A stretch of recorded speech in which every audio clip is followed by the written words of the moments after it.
नमस्कार साथियों, एक बार फिर से आप सबका न्यू लाइट विद दीपक में बहुत बहुत स्वागत है। आज हम लोग सीखेंगे अनुपात और समानुपात। अनुपात को अंग्रेजी में रेशियो बोलते हैं और समानुपात को अंग्रेजी में प्रोपोर्शन बोलते हैं। तो अनुपात और समानुपात को हम बिल्कुल बेसिक से शुरू करेंगे, मतलब ये मान करके शुरू करेंगे कि आपको कुछ भी नहीं पता है। ठीक है, तो आप एकदम बेसिक से शुरू करिए और हाई लेवल तक जाइए और अनुपात से कोई भी प्रश्न आपका कभी नहीं छूटेगा। और अनुपात एक ऐसा भी चैप्टर है जिसको पढ़ करके बाकी के बचे हुए चैप्टरों में मदद मिलती है। यानी कि जब आप काम समय पढ़ेंगे, वर्क टाइम पढ़ेंगे और स्पीड टाइम पढ़ेंगे, मिश्रण पढ़ेंगे, चक्रवृद्धि ब्याज पढ़ेंगे, साधारण ब्याज पढ़ेंगे, मतलब कोई भी टॉपिक आप पढ़ेंगे सब में अनुपात की आवश्यकता आपको पड़ेगी। इसलिए एक ये अपने आप में स्वयं एक चैप्टर न होकर के कई चैप्टरों का एक मिश्रण है। इसलिए आपको बहुत गौर से देखना चाहिए और स्पेशल अनुपात से भी सवाल आती है। बाकी अब अनुपात पढ़ेंगे तो सब चीज़ समझ जाएंगे गणित में। तो देखिए, मैं बात करता हूं पहले अनुपात की। एक शब्द होता है अनुपात और एक शब्द होता है समानुपात। तो थोड़ा सा संक्षिप्त में समझ लीजिए कि अनुपात और समानुपात में क्या अंतर है। बाकी जब हम समानुपात पढ़ाएंगे तो आपको विस्तार से सिखाएंगे। अनुपात का मतलब होता है दो या दो से अधिक अंकों की तुलना। जैसे मान लीजिए यहाँ A है और यहाँ B है। A का वजन मान लीजिए 20 kg है और B का वजन मान लीजिए 10 kg है। दो लड़के हैं A और B, A का वजन 20 किलो, B का वजन 10 किलो। तो अगर हम 10 से काट दें, 10 दूना 20, 10 एक कम 10, तो ये कहा जाएगा कि A का वजन B के वजन का दुगुना है। या फिर दूसरी तरह कहा जाएगा कि B का वजन A के वजन का आधा है। या फिर ये कहिए कि A और B के वजन का अनुपात 2 और 1 का है, 2 अनुपात 1 का है। इसी तरह से अगर एक और व्यक्ति जोड़ दिया जाए C, और मान लीजिए कि इसका वजन 30 kg हो, तो यहाँ 10 तिहाई 30। तो ये कहा जाएगा कि A, B और C का जो वजन का अनुपात है 2 अनुपात 1 अनुपात 3 है। स्पेशल B जो है वो C से 1 तिहाई कम है या C B का तिगुना है। तो अनुपात का मतलब होता है तुलना, 2 या 2 से अधिक अंकों के बीच, वस्तुओं के बीच, किसी के भी बीच, लेकिन सजातीय होना चाहिए। समझ रहे हैं बात? सजातीय का मतलब ये है कि अगर यहाँ पे जैसे लिखा है 3 kg और यहाँ पे लिखा है 6 मीटर, तो बताओ kg और मीटर तो सजातीय नहीं है। kg की तुलना kg से होगी और मीटर की तुलना मीटर से होगी। तो अगर यहाँ kg है तो यहाँ भी kg करिए, तब कटेगा। 3 एक कम 3, 3 दूना 6, तब कहा जाएगा कि 1 और 2 का अनुपात है। तो इस तरह से हम अध्ययन करते हैं अनुपात का। अब देखिए समानुपात में, समानुपात का मतलब होता है समान अनुपात, समान धन अनुपात। इसमें 4 अंक होते हैं। जैसे मान लीजिए 3 अनुपात 4 अनुपात 6, मतलब समानुपात, फिर ये अनुपात 8। ये जो बाहर 3 है और ये जो बाहर 8 है, इसे बाह्य पक्ष कहते हैं और इसे मध्य पक्ष। तो इसका मतलब होता है कि अगर हम 3 का 8 में गुणा करें और 4 का 6 में गुणा करें तो जो आएगा वो बिल्कुल बराबर आएगा। यानी इनका गुणनफल इनके गुणनफल के बराबर होता है। यानी बाह्य पक्षों के गुणनफल और आंतरिक पक्षों के गुणनफल का अनुपात बराबर होता है, इसीलिए इसका नाम है समानुपात। इसकी आवश्यकता कहाँ पड़ती है? जब आप व्यवहारिक गणित लगाते हैं, जैसे 15 पुस्तकों का मूल्य 150 है तो 10 पुस्तकों का मूल्य कितना होगा, तब आप इस समानुपात के नियम से आप लगा सकते हैं। या फिर 15 मजदूर किसी काम को 10 दिन में करते हैं तो 10 मजदूर उसी काम को कितने दिन में करते हैं, तो ये भी सवाल इस अनुपात में हेरफेर करके लगाई जा सकती है। तो ये अनुपात का चिन्ह है, और ये जब डबल अनुपात हो जाए तो इसको समानुपात कहते हैं। तो इसका हम अध्ययन बाद में करेंगे, पहले हम आते हैं अनुपात पर। अब देखिए सवाल आपके सामने है, मैं डायरेक्ट सवाल से ही आपको समझाता हूं, ज्यादा समझ में आएगा। 15 और 25 का अनुपात बताओ, यानी 15 और 25 में किसका अनुपात है। तो आप क्या करिए, देखिए 15 लिख दीजिए और अनुपात का चिन्ह लगा करके, या फिर 15 को अंश के रूप में लिख करके बाद वाले को हर के रूप में लिख दीजिए। ध्यान रखिएगा, ये जो अनुपात जब आप बनाते हैं ना, तो इसे आप भिन्न के भी रूप में लिख सकते हैं। पहले वाले को अंश, दूसरे वाले को हर। अब 5 से काट दीजिए, 5 तिहाई 15, 5 पचे 25, तो यानी कि ये क्या हो गया, 3:5। 3:5, यानी 15 और 25 के बीच में 3 और 5 का अनुपात है। अब आपके मन में एक प्रश्न उठा होगा कि क्या 3 और 5 से भी छोटा अंक हो सकता है, या 3 और 5 से भी बड़ा अंक हो सकता है। इसका निर्धारण हम कैसे करेंगे, तो देखिए आपको मैं दूसरे उदाहरण से समझाता हूं। जैसे मान लीजिए लिखा है 24 और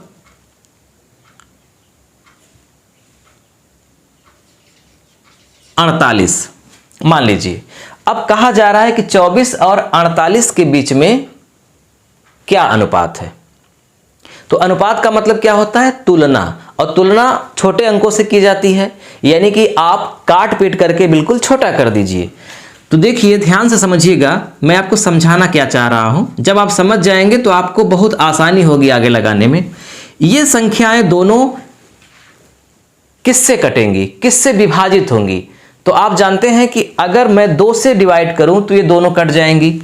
2 12 24 और 2 24 48, 2 से कट गया। तो क्या 24 और 48 का अनुपात 12:24 होगा? बिल्कुल नहीं। 12:24 का भी मतलब 24:48 ही हुआ अनुपात के रूप में या भिन्न के रूप में, लेकिन 12 और 24 नहीं लिखा जाएगा।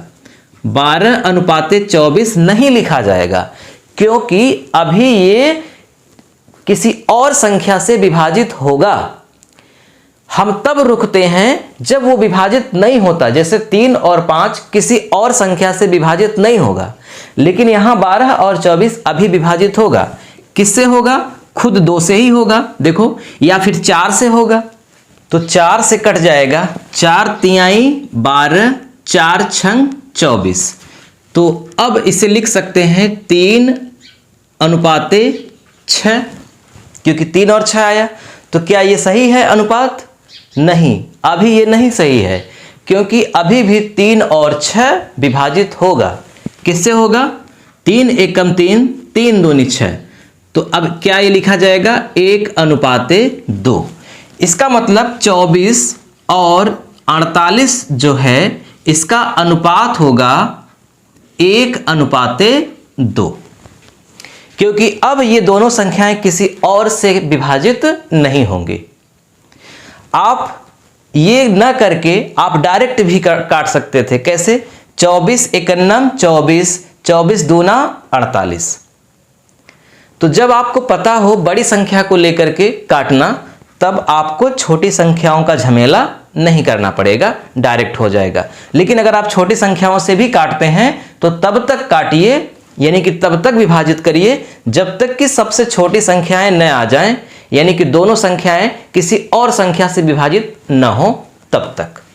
तो ये है इसकी प्रक्रिया अनुपात ज्ञात करने की। देखिए, आपसे कहा जाए 10, 15 और 20 का अनुपात बताइए, ठीक है, 10, 15 और 20 का, तो आप डायरेक्ट काटिए। देखिए 10, 15 और 20 ये तीनों संख्याएं जिससे विभाजित हो जाएं उसी से भाग दीजिए। तो 10, 15 और 20 आप जानते हैं कि ये 5 से विभाजित होंगी, या फिर दूसरे शब्दों में कहें कि 10, 15 और 20 का महत्तम समापवर्तक क्या होगा, क्योंकि जो महत्तम समापवर्तक होगा जब आप उससे विभाजित करेंगे तो डायरेक्ट जो आएगा वो अनुपात ही आएगा, ठीक है। तो इन तीनों का महत्तम समापवर्तक 5 होगा। तो 5 दूनी 10, 5 तिहाई 15, 5 चौक 20। तो 10, 15 और 20 का अनुपात 2:3:4 हुआ।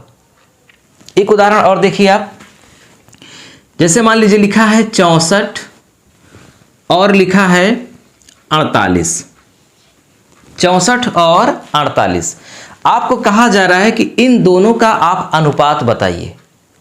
तो आपके पास दो रास्ते हैं। पहला रास्ता है कि आप इनको छोटी छोटी संख्याओं से काटिए। जैसे 64 और 48 है तो आप जानते हैं कि 2 से कट जाएगा। 2 32 हम 64, 2 24 हम 48, फिर 2 से कट जाएगा। 2 16 हम और 2 12 हम, मतलब 16 दूना 32, 12 दूना 24। फिर 2 से काटिए, 2 8 16, 2 6 12। फिर 2 से काटिए, 2 चौक 8, 2 3 6। अब ये किसी से नहीं कटेगा और सीधा सीधा हो गया 4:3। लेकिन जब आप 64 और 48 का महत्तम समापवर्तक निकालना सीख गए होंगे तब आपको ये नहीं करना पड़ेगा, डायरेक्ट एक लाइन में हो जाएगा। और अगर आप महत्तम समापवर्तक नहीं सीखे हैं तो डिस्क्रिप्शन में लिंक है, आप वहां से उस वीडियो को देख करके सीख जाएंगे कि सेकंडों में महत्तम समापवर्तक हम कैसे निकालें। तो 64 और 48 का महत्तम समापवर्तक जो होगा वो होगा 16। क्या होगा? 16, क्योंकि 16 ही वो बड़ी से बड़ी संख्या है जिससे ये दोनों विभाजित होते हैं। तो 16 चौको 64 और 16 तिया 48। तो डायरेक्ट आ गया 64 और 48 का अनुपात 4:3। ये आपको करना नहीं पड़ा। ये हो गया अनुपात ज्ञात करने का तरीका। अब आपको बताते हैं कि अनुपात 3 तरह से आप कर सकते हैं। एक तो साधारण अनुपात जिसको अभी हम दिखा रहे थे, एक दशमलव का भी होता है।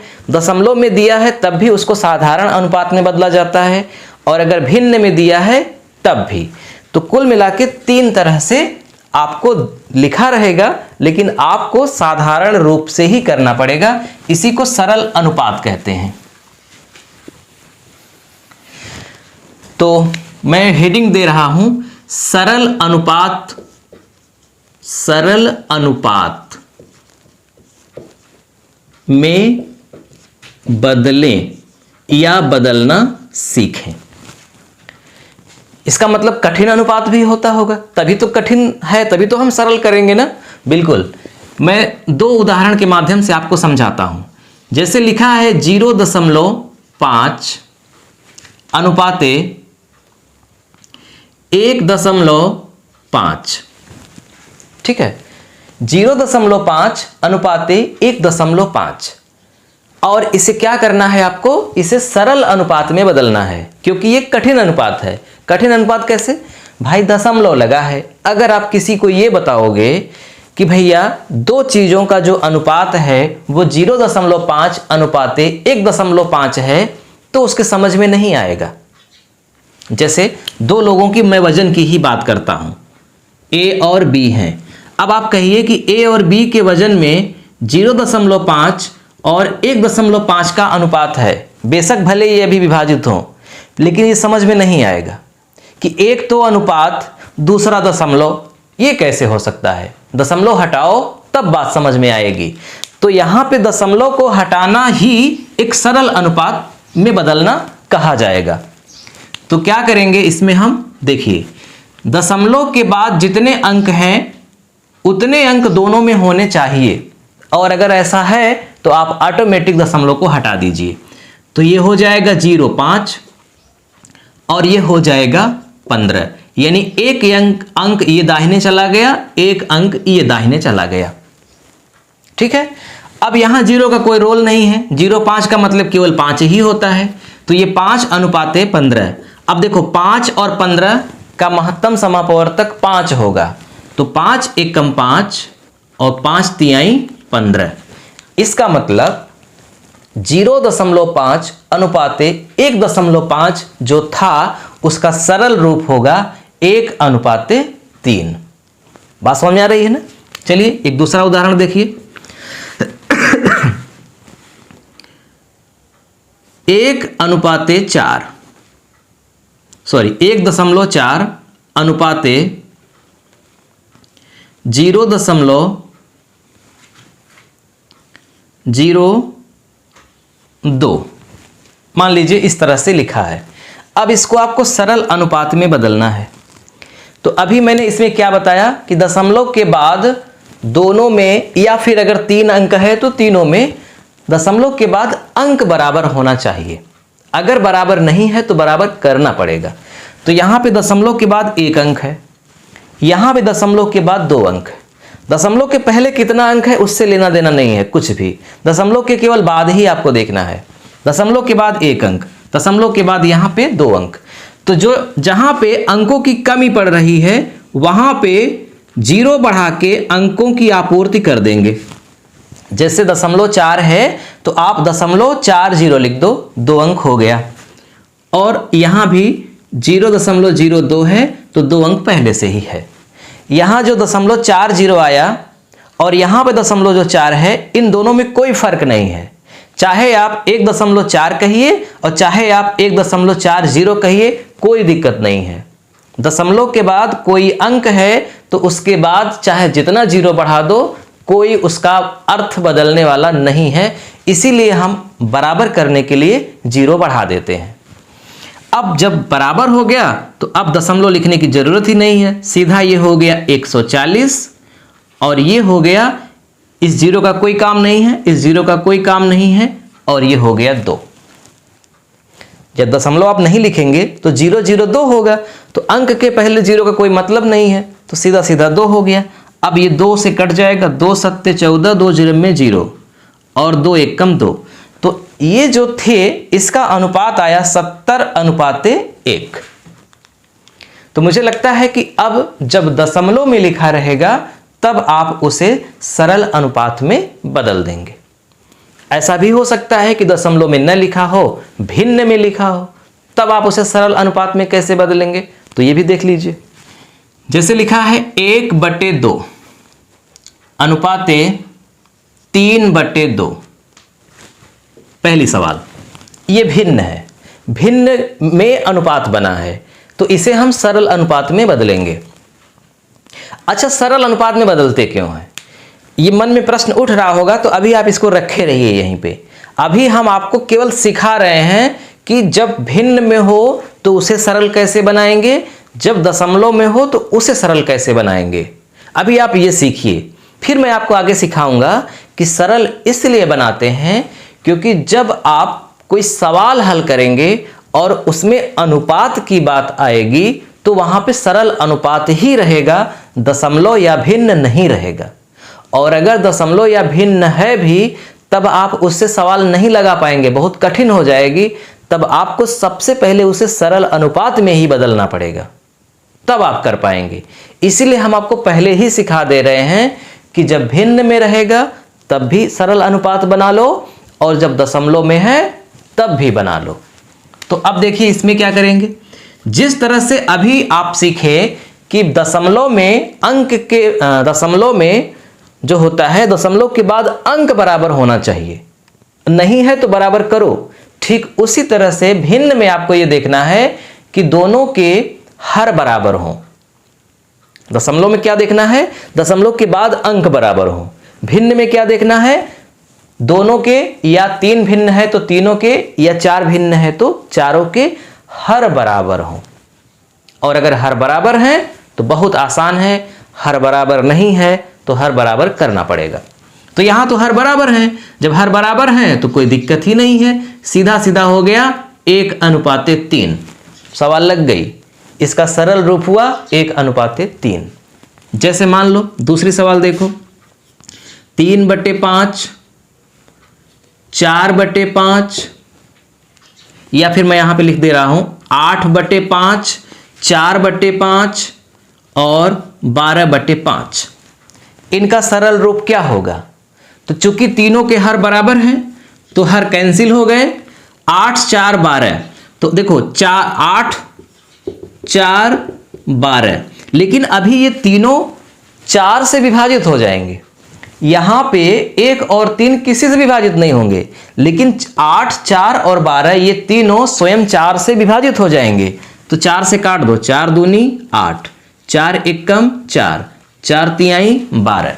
तो 8/5, 4/5 और 12/5 का जो अनुपात आया सरल अनुपात, वो 2, 1 और 3 हुआ। ये तो हो गई बात भिन्न में जिनके हर बराबर हो। ऐसा भी हो सकता है कि हर बराबर ना हो, जैसे 3/4 अनुपाते 5/6। अब देखो, इसका सरल अनुपात बनाना है, लेकिन इसमें देख क्या रहे हैं कि 4 और 6 यानी कि जो हर है वो अलग अलग है। तो पहले क्या करेंगे, हर बराबर करेंगे। कैसे, देखो 4 और 6 का लघुत्तम निकालिए। हम लघुत्तम भी निकालना इसीलिए बहुत पहले सिखा दिए थे ताकि कोई दिक्कत ना हो, सवाल आप आराम से लगा लें, क्योंकि हर जगह महत्तम और लघुत्तम का काम लगता ही रहेगा। तो 4 और 6 का लघुत्तम होगा 12। दोनों स्थान पे 12 लिख दिया। कैसे 12 हुआ, आपको ऐसी संख्या चुननी है जो इन दोनों से विभाजित हो जाए, यानी इन दोनों के पहाड़े में आए और वो छोटी संख्या हो। जैसे 12, आप 24 भी लिख सकते थे, क्योंकि 4 छंग 24 और 6 चौको 24, लेकिन 24 से 12 छोटा है। 4 तिहाई 12, 6 दूनी 12, इसलिए हम 12 लिखेंगे, 24 नहीं लिखेंगे, क्योंकि लघुत्तम का मतलब होता है वह छोटी से छोटी संख्या जो इनसे विभाजित हो। तो क्या लिख दिए, 12। 4 तिहाई 12, 6 दूनी 12। अब देखिए 4 तिहाई 12 हुआ तो 3 तिरिक का कितना होगा, 9। 6 दूनी 12 हुआ तो 5 दूना कितना होगा, 10। यानी जितनी बार में ये 12 हुआ उतनी ही बार का ऊपर वाले में गुणा करना है। वैसे ही यहां अब 12 खत्म हो गया, क्योंकि 12 12 समान हो गया, कैंसिल। तो 9/10। 3/4 अनुपाते 5/6 का जो सरल अनुपात होगा वो होगा 9/10। अगर यहां भी 9 और 10 किसी एक संख्या से विभाजित हो जाए तो हम विभाजित करके लिखेंगे। जैसे मान लो यहां पे आ गया होता 12 और यहां पे 10, तो 12 10 नहीं लिखते, क्योंकि 12 और 10 2 से विभाजित हो जाता है। तो 2 पंचे 10, सॉरी 2 छंग 12 और 2 पंचे 10, तब 6 और 5 होता। लेकिन 9 और 10 नहीं विभाजित होंगे, तो 9 और 10 ही रह जाएगा। इसी तरह से अगर 3 भिन्न है तब भी कर सकते हैं, जैसे 1/3, 2/5, ठीक है, और 4/15 मान लीजिए। इस तरह से भिन्न है। अब इनके बीच में आपको सरल अनुपात बताना है कि क्या है।